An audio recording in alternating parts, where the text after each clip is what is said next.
So hello class 10th, welcome to enlighten academy. तो आज इस वीडियो में कर रहे हैं class 10 chapter number 6 which is life process. उसके पास्ट ईयर के जो क्वेश्चन आंसर्स हैं उनको देखेंगे हम, क्या पूछा गया है क्या नहीं पूछा गया, किस हिसाब के क्वेश्चन बनते हैं।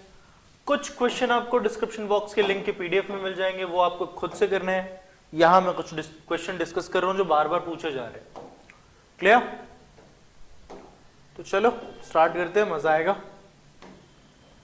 फर्स्ट क्वेश्चन क्या बोल रहा है बेटा? State the role played by the following in the process of digestion. Digestion के प्रोसेस में जो ये हैं इनके रोल बताने हैं। सबसे पहला एंजाइम में ट्रिप्सिन। ट्रिप्सिन क्या करता है? ट्रिप्सिन हमारा प्रोड्यूस करता है कौन? पेनक्रियाज। इनएक्टिव फॉर्म में ट्रिप्सिन हमारा कौन प्रोड्यूस करता है? पेनक्रियाज प्रोड्यूस करता है इनएक्टिव फॉर्म में, जिसे बोलते हैं ट्रिप्सिनोजन। क्या बोलते हैं? ट्रिप्सिनोजन। और ट्रिप्सिन कन्वर्ट करता है प्रोटीन को पेप्टोन्स में और पेप्टोन्स को पेप्टाइड्स में और लास्ट में अमीनो एसिड में। तो अगर तुम सिंपल समझो कि क्या काम है ट्रिप्सिन का, तो ट्रिप्सिन का सिंपल सा काम है डाइजेशन ऑफ प्रोटीन बेटा, डाइजेशन ऑफ प्रोटीन। क्लियर है? लाइपेज का काम क्या है? सेम। लाइपेज को भी कौन निकालता है? पैनक्रियाज और स्मॉल इंटेस्टाइन। और ये क्या करता है? फैट को डाइजेस्ट करता है, फैट को फैटी एसिड और ग्लिसरॉल में कन्वर्ट करता है। तो ये क्या करता है? डाइजेशन ऑफ फैट बेटा। क्लियर है? नेक्स्ट इसका बी पार्ट क्या बोल रहा है? List two functions of finger like projection present in the small intestine. Small intestine में कई न्यूमरस फिंगर लाइक प्रोजेक्शन होती है बेटा। कैसी प्रोजेक्शन? फिंगर लाइक प्रोजेक्शन, जिसमें हम विली बोलते हैं। क्या बोलते हैं? VILLI। तो the internally the wall of small intestine provided long finger like projection called villi. और इनका काम क्या होता है? सबसे पहले इंक्रीज कर देते हैं एब्जॉर्प्टिव एरिया, जिस वजह से क्या है? रैपिड एब्जॉर्प्शन होता है, बहुत जल्दी एब्जॉर्ब करता है फूड में से न्यूट्रिएंट्स को। Second question, explain the significance of photosynthesis. क्यों सिग्निफिकेंस है, क्यों जरूरी है, नहीं है, और बैलेंस केमिकल इक्वेशन लिखनी है। तो सबसे पहले केमिकल इक्वेशन ये देख रहे हो आप, 6CO2 12H2O C6H12, ये देख रहे हो। और जरूरी क्यों है? तो सबसे पहला इससे प्लांट अपना फूड प्रिपेयर करते हैं भाई, तो उनके जिंदा रहने के लिए CO2 H2O ये सारी चीजें जरूरी है कि वो फोटोसिंथेसिस करते रहे, अपना फूड बनाते रहे।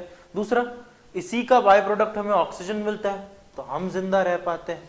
दूसरा, कई सारे जो कोल, ऑयल, नेचुरल गैसेस जो स्टोर्ड हो रखी है सोलर एनर्जी सिंथेसाइज होके करोड़ों सालों से नीचे, वो कहीं ना कहीं इसी का पार्ट है।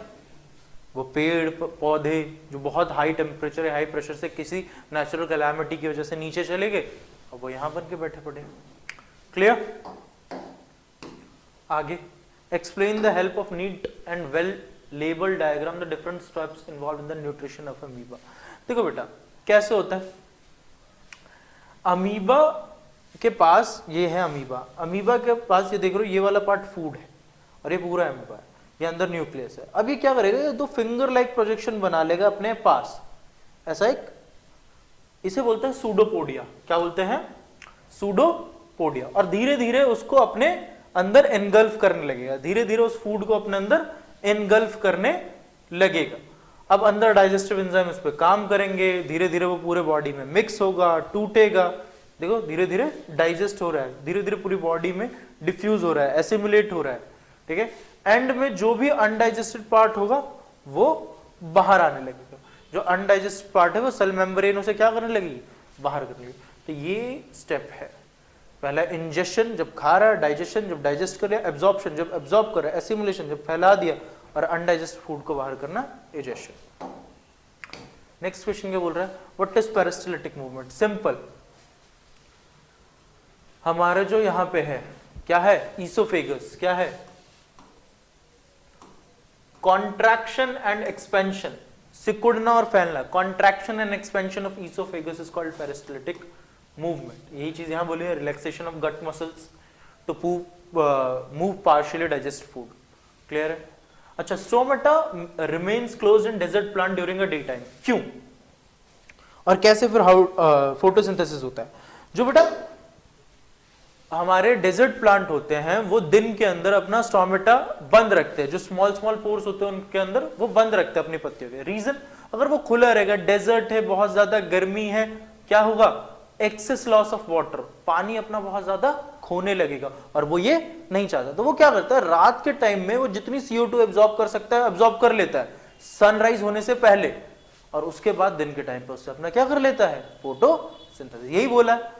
In desert plants, stomata opens at night को, and take carbon dioxide. Stomata remain closed during the daytime to prevent the loss of water by transpiration. They stores the CO2 in their cells unit until the sun comes out, so they can carry on photosynthesis. यही बताया। Why is nutrition necessary for the human body? Simple भाई, body को energy चाहिए काम करने के लिए, body को अपने टूटे हुए पार्ट्स रिपेयर करने हैं, सेल मरे हुए रिपेयर करने हैं, ये सारी चीजें हैं। एनर्जी चाहिए एक्टिविटीज के लिए, सारी चीजों के लिए, बस यही सारी चीजें बताई। Second, what causes movement of food inside the alimentary canal. यहाँ कौन करता था, फूड को कौन मूव करा रहा था, अभी बताया था, पेरिस्टाल्टिक मूवमेंट। कौन सा movement, peristaltic movement, contraction and expansion of oesophagus. Clear है। Why small intestine is herbivorous longer than in carnivorous. जो हर्बीवोरस जो घास फूस खाते हैं, कार्निवोरस जो मांस खाते हैं, मीट खाते हैं, फ्लैश ईटर्स, उनकी कार्निवोरस छोटी होती है, जबकि हर्बीवोरस की उनकी कार्निवोरस की स्मॉल इंटेस्टाइन छोटी होती है, हर्बीवोरस की बड़ी होती है। रीजन, हर्बीवोरस को खाना पड़ता है सेलुलोज, जो घास खा रही है उसमें होता है सेलुलोज। सेलुलोज को डाइजेस्ट करने में बहुत ज्यादा लगता है टाइम, और इस टाइम को बढ़ाने के लिए हमारी स्मॉल इंटेस्टाइन क्या होती है, लॉन्गर, इसलिए चाहिए होती है। What will happen if mucus is not secreted in gastric gland? हमारे पेट में क्या HCl और म्यूकस और पेप्सिन तीनों एक साथ निकलते हैं। क्यों? पेप्सिन प्रोटीन को डाइजेस्ट करता है और HCl उस पेप्सिन को एक्टिवेट करता है। म्यूकस हमारे पूरे स्टमक को प्रिवेंट करता है, बचा के रखता है, किससे, HCl से। इसलिए जरूरी है ताकि प्रिवेंट हो सके। अच्छा, draw flow chart of show the breakdown of glucose के वेरियस पाथ में ब्रेकडाउन। देखो ग्लूकोज 6 कार्बन मॉलिक्यूल साइटोप्लाज्म में आके टूट के पायरुवेट बन जाएंगे, 3 कार्बन। अब 3 तरीके से टूटता है, absence of oxygen, presence of oxygen, एक मिनट, एब्सेंस ऑफ ऑक्सीजन, और ये हमारा रहेगा लैक ऑफ ऑक्सीजन, और presence of oxygen, absence of oxygen. अगर ऑक्सीजन नहीं है, एब्सेंट है, तब तो क्या बनेगा, इथेनॉल, CO2 प्लस एनर्जी। याद रखना, फर्मेंटेशन यीस्ट में काम आता है। अगर लैक कर रहा है तो लैक्टिक एसिड एनर्जी, ये किस में बनता है, आपने देखा ह्यूमन मसल्स में, जब एथलीट दौड़ रहे होते हैं या गेम वगैरह खेलते हैं तो देखा आपने एथलीट्स को क्रैम्प आते हैं। क्रिकेटर जब खेल रहे होते हैं तो क्या होता है, पैर में क्रैम्प आने लगता है, अचानक से लेट जाते हैं, वो लैक्टिक एसिड प्रोड्यूस होने लगता है। प्रेजेंस ऑफ ऑक्सीजन में CO2 वाटर एनर्जी, माइटोकॉन्ड्रिया में, तो हमारी बॉडी इसी से लेती है सारी चीजें। एनर्जी जो प्रोड्यूस होती है हमारी बॉडी में इसी की वजह से होती है। Next question, why is there a difference in rate of breathing. इसमें क्यों डिफरेंस है ब्रीदिंग में, एक एक्वेटिक ऑर्गेनिज्म के जो कि पानी में रहता है, और टेरेस्ट्रियल ऑर्गेनिज्म के जो जमीन पे रहता है। अब टेरेस्ट्रियल ऑर्गेनिज्म अपने एटमॉस्फेयर से ऑक्सीजन लेता है, और एटमॉस्फेयर में लार्ज अमाउंट ऑफ ऑक्सीजन है, 21% ऑक्सीजन है, इजीली ले लेता है, बहुत लार्ज अमाउंट है, ठीक है। जबकि हमारा पानी में बात करूं तो 1% ऑक्सीजन है, वो भी डिसॉल्व स्टेट में। किसमें है, डिसॉल्व स्टेट में। तो सेम अमाउंट ऑफ जो ऑक्सीजन है मैं इजीली ले सकता हूं, क्योंकि ज्यादा अमाउंट में और इजीली ले सकता हूं, उससे वो 1% लेने के लिए बहुत ज्यादा ब्रीदिंग करनी पड़ती है। तो यही चीज बोला है, terrestrial organism inspire atmospheric oxygen while aquatic organism thrive on the dissolve oxygen present in water. Air में हमारा 20% ऑक्सीजन है, 21%, वही डिसॉल्व स्टेट में 1% ऑक्सीजन है, ठीक है। और बहुत स्लोअर रेट से हम ये ले सकते हैं, इसीलिए उन्हें यूटिलाइज करने में ज्यादा टाइम लगता है, और ग्रेटर एफर्ट्स एक्वेटिक ऑर्गेनिजम्स को ज्यादा डालने पड़ते हैं। उसके क्या याद बोला, draw a neat diagram of human respiratory system. ये एक ह्यूमन रेस्पिरेटरी सिस्टम है, ध्यान से देखना इसे। Nasal passage, nasal cavity, trachea, bronchi, lungs, alveolar, ये सारी चीजें याद रखना, लेबल याद रखना कम से कम तो। अच्छा आगे क्या बोला भाई, state the reasons for the following, herbivores need a longer small intestine than carnivores, पूछा हुआ क्वेश्चन फिर आया हुआ था, बता चुका हूं। अच्छा, lungs are designed in human beings to maximise the area of exchange of gases, जो ह्यूमन लंग्स है वो इस तरीके से डिजाइन किया गया है कि ह्यूमन बीइंग में मैक्सिमाइज हो जाए एक्सचेंज ऑफ गैसेस का एरिया। क्यों?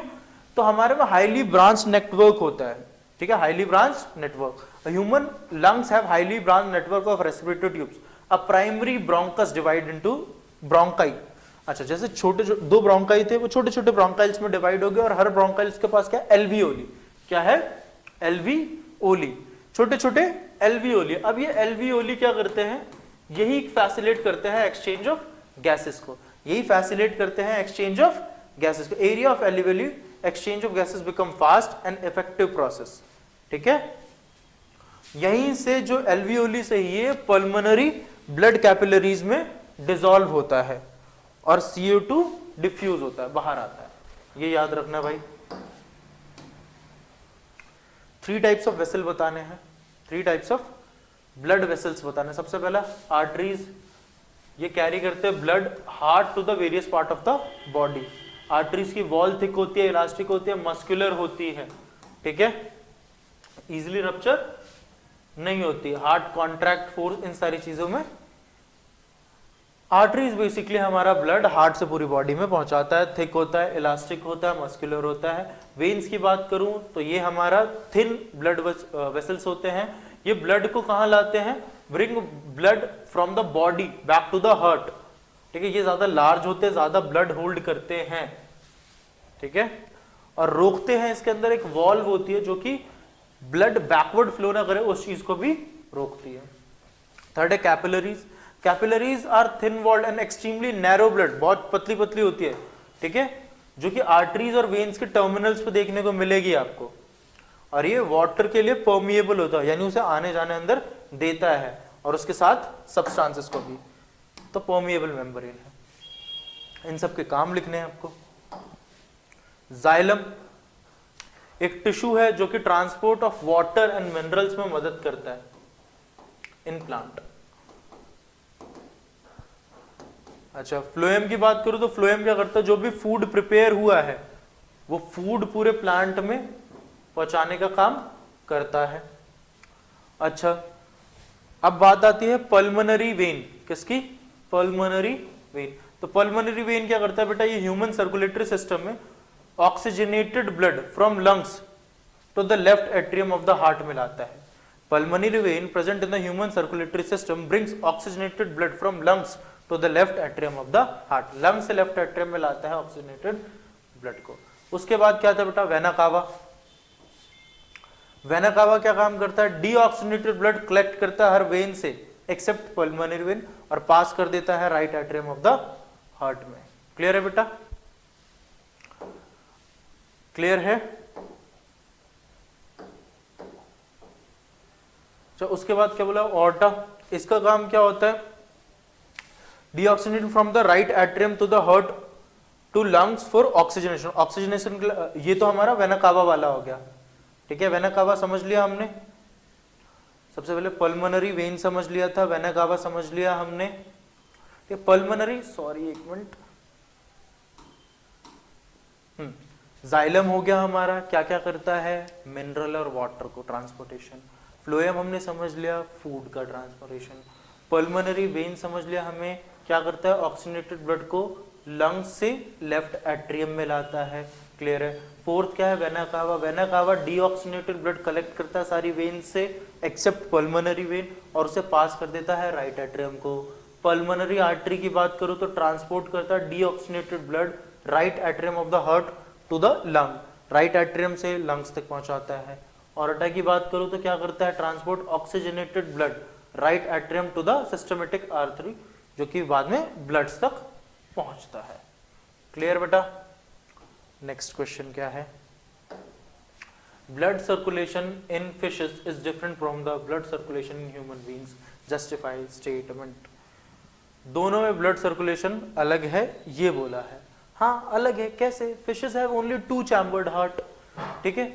Blood is pumped to the gills, blood कहां से पंप होना स्टार्ट करता है, gills, and get oxygenated blood from there and it passes directly to the rest of the body. Thus the blood goes only once through the heart during one cycle of passage through the body. एक ही बार जाता है, इसीलिए type of circulation को single circulation कहते हैं. अब human beings की बात करूं तो क्या होता है इसमें, ड्यूरिंग सर्कुलेशन ब्लड ट्रेवल्स, एक बार हार्ट से कितनी बार जाता है ब्लड, 2 बार जाता है, twice through the heart in one complete cycle of the body and it is called double circulation. क्या कहते हैं, डबल सर्कुलेशन कहते हैं. The pathway of blood from the heart to the lungs and back to the heart is called pulmonary circulation and the pathway of blood from the heart to the rest of the body is called systematic circulation. 2 बार जाता है blood heart में, इसीलिए इसको बोलते हैं double. अच्छा, blood circulation human beings कैसे होता है आपको पता है, deoxygenated from the body tissue. ठीक है, राइट एट्रियम में आता है, कॉन्ट्रैक्शन होता है हार्ट का, हार्ट फोर्स करता है फिर उसे राइट वेंट्रिकल में, राइट वेंट्रिकल से डीऑक्सीनेटेड ब्लड फ्लो करता है लंग्स की तरफ जो कि पल्मोनरी आर्टरी लेके आती है, ऑक्सीजनेटेड ब्लड फ्रॉम लंग. अब ब्लड लंग्स ने उसे ऑक्सीजनेटेड बना दिया और रिटर्न कर दिया लेफ्ट एट्रियम को, और then left ventricle, left atrium ने किसको भेज दिया, लेफ्ट वेंट्रिकल को. लेफ्ट वेंट्रिकल उसे क्या करेगा, ऑक्सीजनेटेड ब्लड को पूरी बॉडी में पहुंचाना स्टार्ट कर देगा. क्लियर है. तो पहले क्या हुआ, डीऑक्सीजनेटेड ब्लड पूरे बॉडी से जो ब्लड बॉडी टिश्यूज है उनसे आया और कहां आ गया, सीधा राइट एट्रियम में. राइट एट्रियम ने फोर्स करके उसे कहां पहुंचा दिया, राइट वेंट्रिकल तक. राइट वेंट्रिकल ने उस ब्लड को कहां छोड़ा, लंग्स में. लंग्स ने उस ब्लड को क्या बनाया, ऑक्सीजनेटेड. ऑक्सीजनेटेड ब्लड बनाने के बाद लंग्स ने उसे रिटर्न कर दिया लेफ्ट एट्रियम को. लेफ्ट एट्रियम ने उसे कहां पहुंचाया, लेफ्ट वेंट्रिकल को. लेफ्ट वेंट्रिकल से वो पूरी बॉडी में ऑक्सीजनेटेड ब्लड फैला दिया गया. डायग्राम बनाना है किडनी का, यूरेटर का ऑन इट. तो ये देख रहे हो आप, ये 2 बीन्स लाइक स्ट्रक्चर किडनी, ये आपका राइट किडनी, लेफ्ट किडनी, ये दोनों आपके यूरेटर्स है, इसे बोलते हैं यूरिनरी ब्लैडर, और यहाँ पे आगे है यूरेथ्रा. ये बनाना, ध्यान रखना, बहुत इंपॉर्टेंट क्वेश्चन है. Next question, name 4 types of metabolic waste produced by humans. 4 type के मेटाबॉलिक वेस्ट कौन से है भाई, urea, CO2, water and salt. Urea, CO2, water and salt. Name any 2 human excretory organ other than kidney. 2 excretory organ. सबसे पहला lung, क्या excrete करता है, CO2. क्या एक्सक्रीट करता है, CO2. उसके बाद क्या हो सकता है, liver, because it convert harmful amino acid into harmless urea and haemoglobin. ठीक है, किसमें कन्वर्ट कर देता है, हार्मफुल अमीनो एसिड को हार्मलेस यूरिया एंड हीमोग्लोबिन में. State the location function of gastric gland. तो गैस्ट्रिक ग्लैंड हमारा present in the wall of stomach. Stomach में प्रेजेंट है, क्या क्या प्रोड्यूस करता है, HCl, pepsin, mucus. HCl, pepsin, mucus. HCl का काम पेप्सिन को एक्टिव करना, पेप्सिन एक्टिव करके प्रोटीन का डाइजेशन. म्यूकस का काम की इनर लाइनिंग को बचा ले, किससे, HCl से. यही चीज बोला है.